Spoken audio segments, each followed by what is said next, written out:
I chose to do research because I identified a gap in the research evidence, and I felt keenly that by contributing to this gap, I could advocate for the needs of my clients and the role of speech and language therapy working with people with dementia and their family members. I also felt that through research, I'd be able to influence commissioning of services for this client group.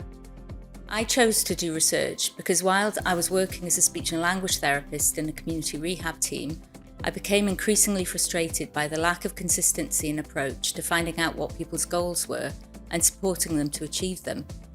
This was particularly true when working with people with deteriorating conditions, especially if they had a communication disability.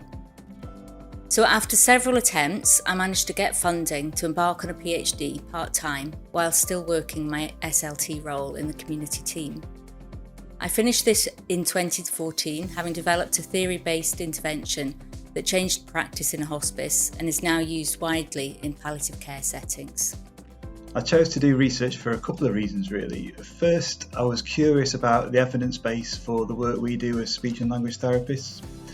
I knew there was good evidence for some of that work, but I was aware also that there are some gaps. And I wanted to find out more about that and learn how to address it. And secondly, and more specifically, through my clinical work, I became very interested in the way that people with dementia experience meal times. And from spending a lot of time in care homes, I knew that care home staff were doing a very important and challenging job. And I wondered if there was more we could do to support them, for instance, by providing better training. I started as an SLT over in New Zealand, and it was at that point that I met an inspirational ENT consultant who inspired me to look more into the condition vocal cord dysfunction, now called inducible laryngeal obstruction. At the time, there wasn't much research into this condition. I just started collecting outcomes, auditing data, and just kind of looking at the data and seeing what outcomes were coming out there. When I returned to the UK, I had more opportunity to do more with the data. When I started working at Manchester Foundation Trust, it was amazing to be involved in such a thriving research culture. I have dedicated research time within my job plan, and I've ensured that all of my team have that as well. I believe I got to this point in my career looking at research because I've always been curious.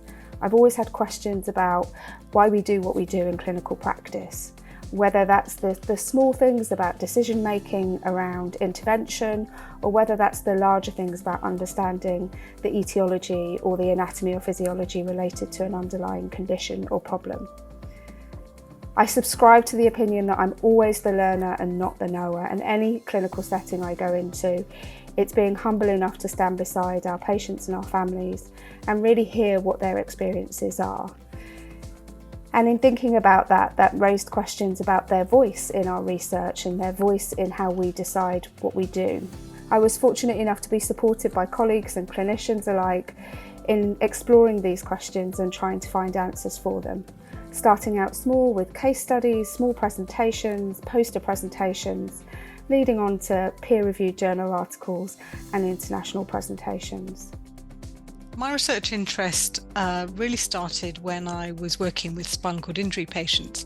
There was very little evidence around at the time, and I was really keen to try and find out the best way of delivering effective rehabilitation to this patient group. Through my own process of questioning and discovery, I developed data and identified some trends and started presenting those at conferences and with colleagues. And really that pushed me towards taking up a research pathway myself, and I was awarded the NIHR Clinical Doctoral Research Fellowship. The biggest change for me going from a clinical to an academic career was that process of rejection, uncertainty, and that sense of failure. And in fact, you soon learn that this is actually part of the process to ensure that our work is robust and rigorous, but it is very different to the clinical world.